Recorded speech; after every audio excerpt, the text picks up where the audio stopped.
ಆ ಮಳೆಯ ರಾತ್ರಿಯಲ್ಲಿ ಕತ್ತಲೆಯ ಹಿಂದೆ ಹೃದಯವನ್ನು ಕಾಡುವ ಕಥೆಯೊಂದು ಅಡಗಿದೆ.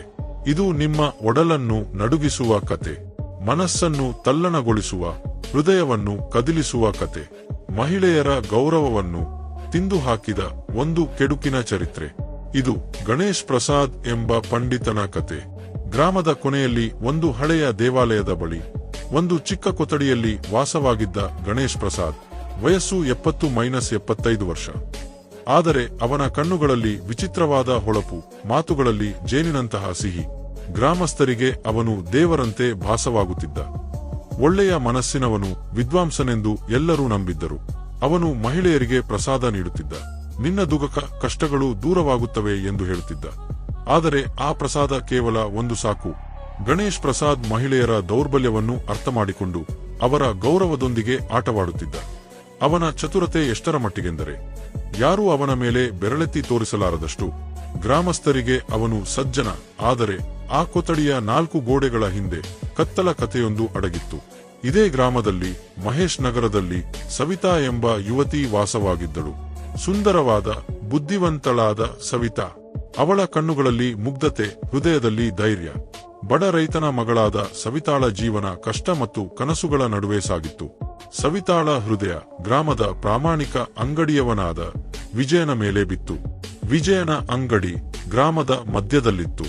ಸಣ್ಣ ಪುಟ್ಟ ಸಾಮಾನುಗಳನ್ನು ಮಾರುವ ವಿಜಯನ ಸರಳತೆ, ಶ್ರಮ ಗ್ರಾಮಸ್ಥರ ಮನಗೆದ್ದಿತ್ತು. ಸವಿತಾ ಮತ್ತು ವಿಜಯನ ಪ್ರೀತಿ ರಹಸ್ಯವಾಗಿ ಬೆಳೆಯಿತು. ಕೆಲವೊಮ್ಮೆ ಹೊಲದ ಒಡ್ಡಿನಲ್ಲಿ, ಕೆಲವೊಮ್ಮೆ ಗ್ರಾಮದ ಹಳೆಯ ಆಲದ ಮರದ ಕೆಳಗೆ ಭೇಟಿಯಾಗುತ್ತಿದ್ದರು. ಆದರೆ ಸವಿತಾಳ ತಂದೆ ಮನೋಹರ್ ಲಾಲ್ ಈ ಸಂಬಂಧಕ್ಕೆ ವಿರೋಧಿಯಾಗಿದ್ದ. ಅವನಿಗೆ ಸವಿತಾಳನ್ನು ಶ್ರೀಮಂತ ಕುಟುಂಬಕ್ಕೆ ಮದುವೆ ಮಾಡಿಕೊಡಬೇಕೆಂಬ ಆಸೆ, ತಮ್ಮ ಕುಟುಂಬ ಬಡತನದಿಂದ ಹೊರಬರಬೇಕೆಂಬ ಕನಸು. ಒಂದು ದಿನ ಸವಿತಾಳ ತಾಯಿ ಲಕ್ಷ್ಮಿ, ಮಗಳೇ, ಪಂಡಿತ ಗಣೇಶ್ ಪ್ರಸಾದನ ಬಳಿಗೆ ಹೋಗು. ಅವನ ಪ್ರಸಾದ ಮಾಯಾಮಂತ್ರದಂತೆ ನಿನ್ನ ದುಃಖವನ್ನು ಹೇಳಿದರೆ ವಿಜಯನೊಂದಿಗೆ ನಿನ್ನ ಮದುವೆಗೆ ದಾರಿ ಮಾಡಿಕೊಡುತ್ತಾನೆ ಎಂದಳು. ಸವಿತಾಳಿಗೆ ಈ ಮಾತು ವಿಚಿತ್ರವೆನಿಸಿತು. ಗಣೇಶ್ ಪ್ರಸಾದನ ಮೇಲೆ ಅವಳಿಗೆ ನಂಬಿಕೆ ಇರಲಿಲ್ಲ. ಗ್ರಾಮದಲ್ಲಿ ರಹಸ್ಯವಾಗಿ ಅವನ ಬಗ್ಗೆ ಗುಸುಗುಸು ಮಾತುಗಳು ಕೇಳಿಬರುತ್ತಿದ್ದವು. ಕೆಲವು ಮಹಿಳೆಯರು ಅವನ ಬಳಿಗೆ ಹೋಗಿ ಬಂದ ಮೇಲೆ ಅವರ ಮುಖದಲ್ಲಿ ವಿಚಿತ್ರವಾದ ಮೌನ. ಆದರೆ ಯಾರೂ ಬಹಿರಂಗವಾಗಿ ಮಾತನಾಡುತ್ತಿರಲಿಲ್ಲ. ಆದರೂ ತಾಯಿಯ ಹಠದ ಮುಂದೆ ಸವಿತಾಳಿಗೆ ಬಗ್ಗಬೇಕಾಯಿತು. ಒಂದು ಮಳೆಯ ದಿನ ಸವಿತಾ ದೇವಾಲಯದ ಕಡೆಗೆ ನಡೆದಳು. ನೀಲಿ ಸೀರೆಯಲ್ಲಿ ಅವಳ ಸೌಂದರ್ಯ ಮತ್ತಷ್ಟು ಮಿನುಗಿತ್ತು. ಮಳೆಯ ಹನಿಗಳು ಅವಳ ಮುಖದ ಮೇಲೆ ಬೀಳುತ್ತಿದ್ದವು. ಆದರೆ ಅವಳ ಹೃದಯ ದಡದಡನೆ ಜೋರಾಗಿ ಬಡಿಯುತ್ತಿತ್ತು. ದೇವಾಲಯದ ಬಳಿ ಗಣೇಶ್ ಪ್ರಸಾದ್ ತನ್ನ ಕೊಠಡಿಯಲ್ಲಿ ಕುಳಿತಿದ್ದ. ಸವಿತಾಳನ್ನು ಕಂಡು ನಗುತ್ತಾ ಸ್ವಾಗತಿಸಿದ. ಬಾ ಮಗಳೇ, ಏನು ಕಷ್ಟ ಎಂದು ಜೇನಿನಂತಹ ಮಾತುಗಳಲ್ಲಿ ಕೇಳಿದ. ಸವಿತಾ ತಡವರಿಸುತ್ತಾ ತನ್ನ ಕಥೆಯನ್ನು ಹೇಳಿದಳು. ವಿಜಯನನ್ನು ಪ್ರೀತಿಸುವುದಾಗಿ ತಂದೆ ಒಪ್ಪದಿರುವುದಾಗಿ ಹೇಳಿದಳು. ಗಣೇಶ್ ಪ್ರಸಾದ್ ತಲೆಯಾಡಿಸಿ, ಇದು ಚಿಕ್ಕ ವಿಷಯ ಸವಿತಾ. ನನ್ನ ಪ್ರಸಾದ ನಿನ್ನ ಜೀವನವನ್ನು ಬದಲಾಯಿಸುತ್ತದೆ ಎಂದು ಪ್ರಸಾದ ನೀಡಿದ. ಆದರೆ ಇದಕ್ಕಾಗಿ ರಾತ್ರಿಯಲ್ಲಿ ಒಂಟಿಯಾಗಿ ವಿಶೇಷ ಪೂಜೆ ಮಾಡಬೇಕು, ಯಾರಿಗೂ ಹೇಳಬೇಡ ಎಂದ. ಸವಿತಾಳ ಹೃದಯ ಭಾರವಾಯಿತು. ಅವನ ಉದ್ದೇಶದ ಬಗ್ಗೆ ಅನುಮಾನವಾಯಿತು. ಈ ಪೂಜೆಯನ್ನು ಹಗಲಿನಲ್ಲಿ ಮಾಡಲಾಗದೆ ಎಂದು ಕೇಳಿದಳು. ಗಣೇಶ್ ಪ್ರಸಾದ್ನಕ್ಕೂ, ಮಗಳೇ, ರಾತ್ರಿಯಲ್ಲಿ ಮಾತ್ರ ಮಾಯಾಜಾಲವಾಗುತ್ತದೆ, ಚಿಂತೆ ಮಾಡಬೇಡ, ನಿನ್ನ ಒಳಿತಿಗಾಗಿಯೇ ಎಂದ. ಸವಿತಾ ಮನೆಗೆ ಬಂದಳು. ಆದರೆ ಅವಳ ಮನಸ್ಸು ಆತಂಕದಿಂದ ತುಂಬಿತ್ತು. ಆಕೆ ವಿಜಯನನ್ನು ಆಲದ ಮರದ ಕೆಳಗೆ ಭೇಟಿಯಾಗಿ ಎಲ್ಲವನ್ನೂ ಹೇಳಿದಳು. ವಿಜಯನಿಗೆ ಕೋಪ ಬಂದಿತು. ಸವಿತಾ ಈ ಪಂಡಿತ ಸಜ್ಜನನಲ್ಲ. ಗ್ರಾಮದಲ್ಲಿ ಅವನ ಬಗ್ಗೆ ಗುಸುಗುಸು ಮಾತುಗಳಿವೆ. ನೀನು ಮತ್ತೆ ಅವನ ಬಳಿಗೆ ಹೋಗಬೇಡ ಎಂದ. ಆದರೆ ಸವಿತಾ ಧೈರ್ಯವಾಗಿ, ವಿಜಯ, ನಾವು ಅವನನ್ನು ಬಯಲಿಗೆಳೆದರೆ ಮಾತ್ರ ಇಂತಹವನು ಮಹಿಳೆಯರನ್ನು ಮೋಸಗೊಳಿಸುವುದನ್ನು ನಿಲ್ಲಿಸುತ್ತಾನೆ. ನನಗೊಂದು ಯೋಜನೆ ಇದೆ ಎಂದಳು. ಸವಿತಾ ಮತ್ತು ವಿಜಯ ಕೂಡಿಕೊಂಡು ಒಂದು ಯೋಜನೆ ರೂಪಿಸಿದರು. ಆ ರಾತ್ರಿ ಸವಿತಾ ಗಣೇಶ್ ಪ್ರಸಾದನ ಬಳಿಗೆ ಹೋಗಲು ನಿರ್ಧರಿಸಿದಳು. ಆದರೆ ಈ ಬಾರಿ ಆಕೆ ಒಂಟಿಯಾಗಿರಲಿಲ್ಲ. ವಿಜಯ ಗ್ರಾಮದ ಮುಖಂಡ ಕೃಷ್ಣ ಮತ್ತು ಅವನ ಸ್ನೇಹಿತ ಅರ್ಜುನ್ ರಹಸ್ಯವಾಗಿ ಆಕೆಯ ರಕ್ಷಣೆಗಾಗಿ ಅಡಗಿದ್ದರು. ಮಳೆ ಸುರಿಯುತ್ತಿದ್ದ ಆ ರಾತ್ರಿ ಸವಿತಾ ಒದ್ದೆಯಾದ ಒಡವೆಯೊಂದಿಗೆ ದೇವಾಲಯದ ಕಡೆಗೆ ನಡೆದಳು. ಗಣೇಶ್ ಪ್ರಸಾದ್ ತನ್ನ ಕೊಠಡಿಯಲ್ಲಿ ಆಕೆಗಾಗಿ ಕಾಯುತ್ತಿದ್ದ. ಬಾ ಸವಿತಾ, ಈ ರಾತ್ರಿ ನಿನ್ನ ಪ್ರೀತಿಯ ಕನಸು ನನಸಾಗುತ್ತದೆ ಎಂದು ನಕ್ಕ. ಪೂಜೆಯ ಹೆಸರಿನಲ್ಲಿ ಪ್ರಸಾದ ನೀಡಿದ. ಆದರೆ ಅವನ ಕಣ್ಣುಗಳು ಸವಿತಾಳನ್ನು ದುರುದ್ದೇಶದಿಂದ ನೋಡುತ್ತಿದ್ದವು. ಅವನು ಸವಿತಾಳ ಬಳಿಗೆ ಬಂದು ಆಕೆಯ ಕೈ ಹಿಡಿಯಲು ಯತ್ನಿಸಿದ. ಸವಿತಾ ಜೋರಾಗಿ ಕೂಗಿದಳು, ಏನಿದು ಪಂಡಿತ್ಜಿ? ಆ ಕ್ಷಣದಲ್ಲಿ ವಿಜಯ, ಕೃಷ್ಣ, ಅರ್ಜುನ್ ಕೊಠಡಿಯೊಳಗೆ ಧಾವಿಸಿದರು. ಗಣೇಶ್ ಪ್ರಸಾದ್ ಭಯದಿಂದ ಓಡಲು ಯತ್ನಿಸಿದ, ಆದರೆ ಗ್ರಾಮಸ್ಥರು ಅವನನ್ನು ಹಿಡಿದರು. ಸವಿತಾ ಎಲ್ಲರ ಮುಂದೆ ಅವನ ನಿಜ ಸ್ವರೂಪವನ್ನು ಬಯಲಿಗೆಳೆದಳು. ಈ ಪಂಡಿತ ಪ್ರಸಾದದ ಹೆಸರಿನಲ್ಲಿ ಮಹಿಳೆಯರನ್ನು ಮೋಸಗೊಳಿಸುತ್ತಿದ್ದಾನೆ ಎಂದಳು. ಗ್ರಾಮಸ್ಥರು ಅವನನ್ನು ಶಿಕ್ಷಿಸಿ ಗ್ರಾಮದಿಂದ ಹೊರಗಟ್ಟಿದರು. ಸವಿತಾಳ ಧೈರ್ಯದ ಕತೆ ಗ್ರಾಮದಾದ್ಯಂತ ಹರಡಿತು. ಮನೋಹರ್ ಲಾಲ್ ಕೂಡ ವಿಜಯನೊಂದಿಗೆ ಸವಿತಾಳ ಮದುವೆಗೆ ಒಪ್ಪಿದ. 1 ವರ್ಷದ ನಂತರ ಸವಿತಾ ಮತ್ತು ವಿಜಯನ ಮದುವೆಯಾಯಿತು. ಮದುವೆಯ ದಿನ ವಿಜಯ ಸವಿತಾಳ ಕೈಗೆ ಬೆಳ್ಳಿಯ ಕಂಕಣವನ್ನು ತೊಡಿಸಿದ. ಅದು ಪ್ರೀತಿಯ ಬಂಧ, ಯಾವುದೇ ಪಂಡಿತನ ಮೋಸವಲ್ಲ. ಸವಿತಾ ಮನೆಯನ್ನು ಸೊಗಸಾಗಿ ನಡೆಸಿದಳು. ಗ್ರಾಮದ ಮಹಿಳೆಯರಿಗೆ ಹೊಲಿಗೆ, ಕಸೂತಿಯನ್ನು ಕಲಿಸಿದಳು. ವಿಜಯ ತನ್ನ ಅಂಗಡಿಯನ್ನು ವಿಸ್ತರಿಸಿದ. ಅವರ ಪ್ರೀತಿ ದಿನದಿಂದ ದಿನಕ್ಕೆ ಗಾಢವಾಯಿತು.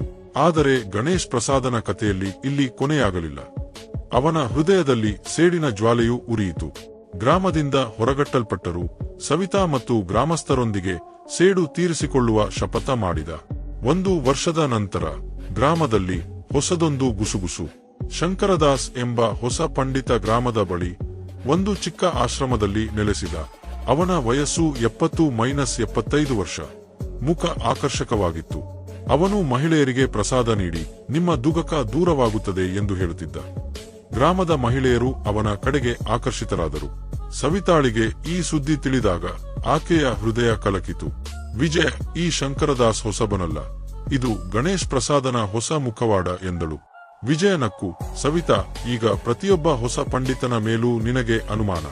ಸರಿ, ಪರಿಶೀಲಿಸೋಣ ಎಂದ. ಸವಿತಾ ತನ್ನ ಸ್ನೇಹಿತೆ ಪ್ರೀತಿಯನ್ನು ಕರೆದುಕೊಂಡಳು. ಪ್ರೀತಿ ಧೈರ್ಯವಂತಳು, ಚತುರಳಾದ ಯುವತಿ. ಆಕೆ ಸರಳವಾದ ಸೀರೆ ಧರಿಸಿ ಶಂಕರದಾಸನ ಆಶ್ರಮಕ್ಕೆ ಹೋದಳು. ಪಂಡಿತ್ಜಿ, ನನ್ನ ಮದುವೆಯ ಚಿಂತೆ. ಒಂದು ಒಳ್ಳೆಯ ಸಂಬಂಧ ಬಂದಿತ್ತು, ಆದರೆ ಮುರಿಯಿತು. ಸಹಾಯ ಮಾಡಬಹುದೇ ಎಂದು ಕೇಳಿದಳು. ಶಂಕರದಾಸ್ ಪ್ರಸಾದ ನೀಡಿ ನಿನ್ನ ದುಗಕ ದೂರವಾಗುತ್ತದೆ, ಆದರೆ ರಾತ್ರಿಯಲ್ಲಿ ಒಂಟಿಯಾಗಿ ವಿಶೇಷ ಪೂಜೆ ಮಾಡಬೇಕು ಎಂದ. ಪ್ರೀತಿ ಸವಿತಾಳಿಗೆ ಎಲ್ಲವನ್ನೂ ಹೇಳಿದಾಗ ಸವಿತಾಳ ಅನುಮಾನ ಖಚಿತವಾಯಿತು. ಇದು ಗಣೇಶ್ ಪ್ರಸಾದನೇ. ಹೆಸರು ಬದಲಾಯಿಸಿದ, ಆದರೆ ಮೋಸದ ಆಟ ಅದೇ ಎಂದಳು. ಸವಿತಾ, ವಿಜಯ, ಪ್ರೀತಿ ಮತ್ತು ಗ್ರಾಮದ ಮುಖಂಡರೊಂದಿಗೆ ಮತ್ತೊಂದು ಯೋಜನೆ ರೂಪಿಸಿದಳು. ಶಂಕರದಾಸನನ್ನು ಪೊಲೀಸರಿಗೆ ಒಪ್ಪಿಸಲು ನಿರ್ಧರಿಸಿದರು. ಸವಿತಾ ತನ್ನ ರೂಪವನ್ನು ಬದಲಾಯಿಸಿಕೊಂಡಳು. ಹಳೆಯ ಸೀರೆ ಧರಿಸಿ ಮುಖವನ್ನು ಒಡವೆಯಿಂದ ಮುಚ್ಚಿಕೊಂಡು ಆಶ್ರಮಕ್ಕೆ ಹೋದಳು. ಪಂಡಿತ್ಜಿ, ನನ್ನ ಮದುವೆಯಾಗಿ 1 ವರ್ಷವಾಯಿತು, ಆದರೆ ನನ್ನ ಗಂಡ ನನ್ನನ್ನು ಪ್ರೀತಿಸುವುದಿಲ್ಲ. ಸಹಾಯ ಮಾಡಬಹುದೇ ಎಂದು ಕೇಳಿದಳು. ಶಂಕರದಾಸನ ಕಣ್ಣುಗಳಲ್ಲಿ ಗಣೇಶ್ ಪ್ರಸಾದನಂತೆಯೇ ಹೊಳಪು. ಅವನು ಪ್ರಸಾದ ನೀಡಿ ರಾತ್ರಿಯಲ್ಲಿ ಒಂಟಿಯಾಗಿ ಪೂಜೆಗೆ ಬರಬೇಕು ಎಂದ. ಸವಿತಾಳಿಗೆ ಅವನ ಉಪಾಯ ಗೊತ್ತಾಯಿತು. ಸವಿತಾ ಗ್ರಾಮವನ್ನೇ ಒಟ್ಟುಗೂಡಿಸಿದಳು. ವಿಜಯ, ಕೃಷ್ಣ, ಅರ್ಜುನ್ ಮತ್ತು ಆಕೆಯ ತಂದೆ ಮನೋಹರ್ ಲಾಲ್ನೊಂದಿಗೆ ರಾತ್ರಿ ಆಶ್ರಮಕ್ಕೆ ಹೋದಳು. ಸವಿತಾ ಒಡವೆ ತೆಗೆದು, ಶಂಕರದಾಸ್ ಅಥವಾ ಗಣೇಶ್ ಪ್ರಸಾದ್, ನಿನ್ನ ತಂತ್ರಗಳು ಇನ್ನೂ ಓಡವು ಎಂದು ಕೂಗಿದಳು. ಶಂಕರದಾಸ್ ಭಯದಿಂದ ಓಡಲು ಯತ್ನಿಸಿದ, ಆದರೆ ಗ್ರಾಮಸ್ಥರು ಅವನನ್ನು ಹಿಡಿದರು. ಸವಿತಾ ಎಲ್ಲರ ಮುಂದೆ, ಇವನೇ ಗಣೇಶ್ ಪ್ರಸಾದ್, ಹೆಸರು ಬದಲಾಯಿಸಿ ಮತ್ತೆ ನಮ್ಮ ಗ್ರಾಮದ ಮಹಿಳೆಯರನ್ನು ಮೋಸಗೊಳಿಸಲು ಬಂದ ಎಂದಳು. ಗ್ರಾಮಸ್ಥರು ಶಂಕರದಾಸನನ್ನು ಪೊಲೀಸರಿಗೆ ಒಪ್ಪಿಸಿದರು. ಈ ಬಾರಿ ಸಾಕ್ಷ್ಯಗಳು ಗಟ್ಟಿಯಾಗಿದ್ದವು. ಅವನು ಜೈಲಿನ ಗೂಡಿಗೆ ಹೋದ. ಸವಿತಾಳ ಧೈರ್ಯದ ಕತೆ ಮತ್ತೊಮ್ಮೆ ಗ್ರಾಮದಾದ್ಯಂತ ಗುಂಗಿತು. ವರ್ಷಗಳು ಕಳೆದವು.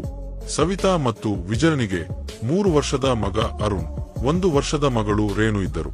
ಸವಿತಾ ಮನೆಯನ್ನು, ಗ್ರಾಮದ ಮಹಿಳೆಯರನ್ನು ಸೊಗಸಾಗಿ ನಡೆಸಿದಳು. ವಿಜಯನ ಅಂಗಡಿ ಗ್ರಾಮದಲ್ಲೇ ದೊಡ್ಡದಾಯಿತು. ಆದರೆ ಒಂದು ದಿನ ಗ್ರಾಮದಲ್ಲಿ ಹೊಸ ಸುದ್ದಿ. ರಘುನಾಥ್ ಎಂಬ ಸಂತ ಗ್ರಾಮದ ಬಳಿ ಒಂದು ಚಿಕ್ಕ ಕುಟೀರದಲ್ಲಿ ನೆಲೆಸಿದ. ಉದ್ದನಾದ ಗಡ್ಡ, ಒಡದೊಡದಿರುವ ಮುಖ, ಮಾತುಗಳಲ್ಲಿ ಮಧುರಿಮೆ. ಅವನು ಮಹಿಳೆಯರಿಗೆ ಪ್ರಸಾದ ನೀಡಿ ನಿಮ್ಮ ದುಗಕ ದೂರವಾಗುತ್ತದೆ ಎಂದು ಹೇಳುತ್ತಿದ್ದ.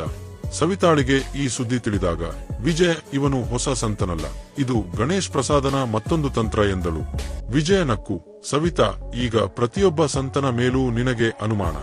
ಸರಿ, ಪರಿಶೀಲಿಸೋಣ ಎಂದ. ಸವಿತಾ ತನ್ನ ತಾಯಿಯ ಸೊಸೆ ರಮಾಳನ್ನು ಕರೆದುಕೊಂಡಳು. ರಮಾ ಧೈರ್ಯವಂತ ಮಹಿಳೆ. ಆಕೆ ರಘುನಾಥನ ಬಳಿಗೆ ಹೋಗಿ, ಸಂಜಿ, ನನ್ನ ಮನೆಯಲ್ಲಿ ಕಲಹ, ಸಹಾಯ ಮಾಡಬಹುದೇ ಎಂದು ಕೇಳಿದಳು. ರಘುನಾಥ್ ಪ್ರಸಾದ ನೀಡಿ, ರಾತ್ರಿಯಲ್ಲಿ ಒಂಟಿಯಾಗಿ ಪೂಜೆ ಮಾಡಬೇಕು ಎಂದ. ರಮಾ ಸವಿತಾಳಿಗೆ ಎಲ್ಲವನ್ನೂ ಹೇಳಿದಾಗ ಸವಿತಾಳ ಅನುಮಾನ ಖಚಿತವಾಯಿತು. ಇದು ಗಣೇಶ್ ಪ್ರಸಾದನ 3ನೇ ತಂತ್ರ ಎಂದಳು. ಆಕೆ ಗ್ರಾಮದ ಯುವಕರಾದ ತನ್ನ ಸಹೋದರ ಕೃಷ್ಣ, ವಿಜಯನ ಸ್ನೇಹಿತ ಅರ್ಜುನ್ನೊಂದಿಗೆ ರಘುನಾಥನ ಬಳಿಗೆ ಹೋದಳು. ಸಂಜಿ, ನಾನು ಸವಿತಾ. ನಿನ್ನ ಪ್ರಸಾದ ಗ್ರಾಮದಲ್ಲಿ ಬಹಳ ಪ್ರಸಿದ್ಧ. ನನ್ನ ಸೊಸೆಗೆ ಪೂಜೆ ಮಾಡಬಹುದೇ ಎಂದು ಕೇಳಿದಳು. ರಘುನಾಥ್ ಸವಿತಾಳನ್ನು ಕಂಡು ಗಾಬರಿಯಾದ. ಆದರೆ ತನ್ನನ್ನು ತಾನು ಸಂಯಮಗೊಳಿಸಿಕೊಂಡು, ಖಂಡಿತ ಮಗಳೇ ಎಂದ. ಸವಿತಾ, ಆದರೆ ಪೂಜೆ ಎಲ್ಲರ ಮುಂದೆ ಹಗಲಿನಲ್ಲಿ ಆಗಬೇಕು ಎಂದಳು. ರಘುನಾಥ್ ತಡವರಿಸುತ್ತಾ ಒಪ್ಪಿಕೊಂಡ. ಸವಿತಾ ಗ್ರಾಮಸ್ಥರನ್ನು ಕೂಡಿಸಿದಳು. ಹಗಲಿನ ವೇಳೆ ಪೂಜೆ ಆರಂಭವಾಯಿತು. ರಘುನಾಥ್ ಮಂತ್ರಗಳನ್ನು ಓದುತ್ತಿದ್ದ. ಆದರೆ ಅವನ ಕಣ್ಣುಗಳು ಸವಿತಾಳ ಮೇಲೆ ತಿರುಗುತ್ತಿದ್ದವು. ಇದ್ದಕ್ಕಿದ್ದಂತೆ ಸವಿತಾ ಗಟ್ಟಿಯಾಗಿ ಕೂಗಿದಳು, ರಘುನಾಥ್ ಅಥವಾ ಗಣೇಶ್ ಪ್ರಸಾದ್, ನಿನ್ನ 3ನೇ ತಂತ್ರವು ವಿಫಲವಾಯಿತು. ಆಕೆ ರಘುನಾಥನ ಗಡ್ಡವನ್ನು ಎಳೆದಾಗ ಅದು ಸುಳ್ಳು ಗಡ್ಡವಾಗಿತ್ತು. ಕೆಳಗೆ ಗಣೇಶ್ ಪ್ರಸಾದನ ಮುಖ ಕಾಣಿಸಿತು. ಗ್ರಾಮಸ್ಥರು ಕೋಪದಿಂದ ಅವನನ್ನು ಸುತ್ತುವರೆದರು. ಗಣೇಶ್ ಪ್ರಸಾದ್ ಕ್ಷಮೆಯಾಚಿಸಲು ಯತ್ನಿಸಿದ. ಆದರೆ ಸವಿತಾ, ನೀನು ಮತ್ತೆ ಮತ್ತೆ ನಮ್ಮ ಗ್ರಾಮದ ಗೌರವದೊಂದಿಗೆ ಆಟವಾಡಿದೆ. ಈಗ ನಿನಗೆ ಶಿಕ್ಷೆ ತಪ್ಪಿದ್ದಲ್ಲ ಎಂದಳು.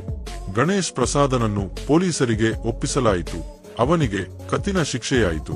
ಸವಿತಾಳ ಧೈರ್ಯದ ಕತೆ ಇಡೀ ಪ್ರದೇಶದಾದ್ಯಂತ ಹರಡಿತು. ಮಹಿಳೆಯರು ಯಾವುದೇ ಸುಳ್ಳು ಮಾತುಗಳಿಗೆ ಮರುಳಾಗದಿರುವುದನ್ನು ಕಲಿತರು. ಸವಿತಾಳಿಂದ ತಮ್ಮ ಗೌರವವನ್ನು, ಹೃದಯವನ್ನು ಕಾಪಾಡಿಕೊಳ್ಳುವುದನ್ನು ಕಲಿತರು.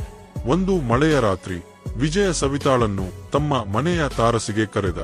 ಆಕೆಯ ಕೈಗೆ ಬೆಳ್ಳಿಯ ಕಂಕಣವನ್ನು ತೊಡಿಸಿ, ಸವಿತಾ, ನೀನು ನನ್ನ ಜೀವನವನ್ನು ಮಾತ್ರವಲ್ಲ, ಇಡೀ ಗ್ರಾಮವನ್ನು ರಕ್ಷಿಸಿದೆ. ಇದು ನನ್ನ ಪ್ರೀತಿಯ ಒಡಂಬಡಿಕೆ ಎಂದ. ಸವಿತಾಳ ಕಣ್ಣುಗಳಲ್ಲಿ ಕಣ್ಣೀರು. ಆಕೆ ವಿಜಯನನ್ನು ಗಟ್ಟಿಯಾಗಿ ಒಡೆದೊಡೆದಿಕೊಂಡಳು. ಮಳೆಯ ಹನಿಗಳ ನಡುವೆ ಇಬ್ಬರು ಶಾಶ್ವತವಾಗಿ ಒಟ್ಟಿಗಿರುವ ಒಡಂಬಡಿಕೆಯನ್ನು ಮಾಡಿಕೊಂಡರು. ಸವಿತಾಳ ಕತೆ ಒಂದು ದೊಡ್ಡ ಪಾಠವಾಯಿತು. ಯಾವುದೇ ಪ್ರಸಾದ ಜೀವನವನ್ನು ಬದಲಾಯಿಸಲಾರದು. ನಿಜವಾದ ಮಾಯಾಜಾಲ ಮನಸ್ಸಿನ ಧೈರ್ಯದಲ್ಲಿ, ಬುದ್ಧಿಯಲ್ಲಿದೆ. ಸವಿತಾ ಮತ್ತು ವಿಜಯನ ಪ್ರೀತಿಯ ಕತೆ ಒಂದು ಅದ್ಭುತ ದಂತಕಥೆಯಾಯಿತು. ಅಲ್ಲಿ ಯಾವುದೇ ಸುಳ್ಳು ಪ್ರಸಾದವಿಲ್ಲ, ಕೇವಲ ಶುದ್ಧವಾದ ಪ್ರೀತಿಯ ಬಂಧ ಮಾತ್ರ.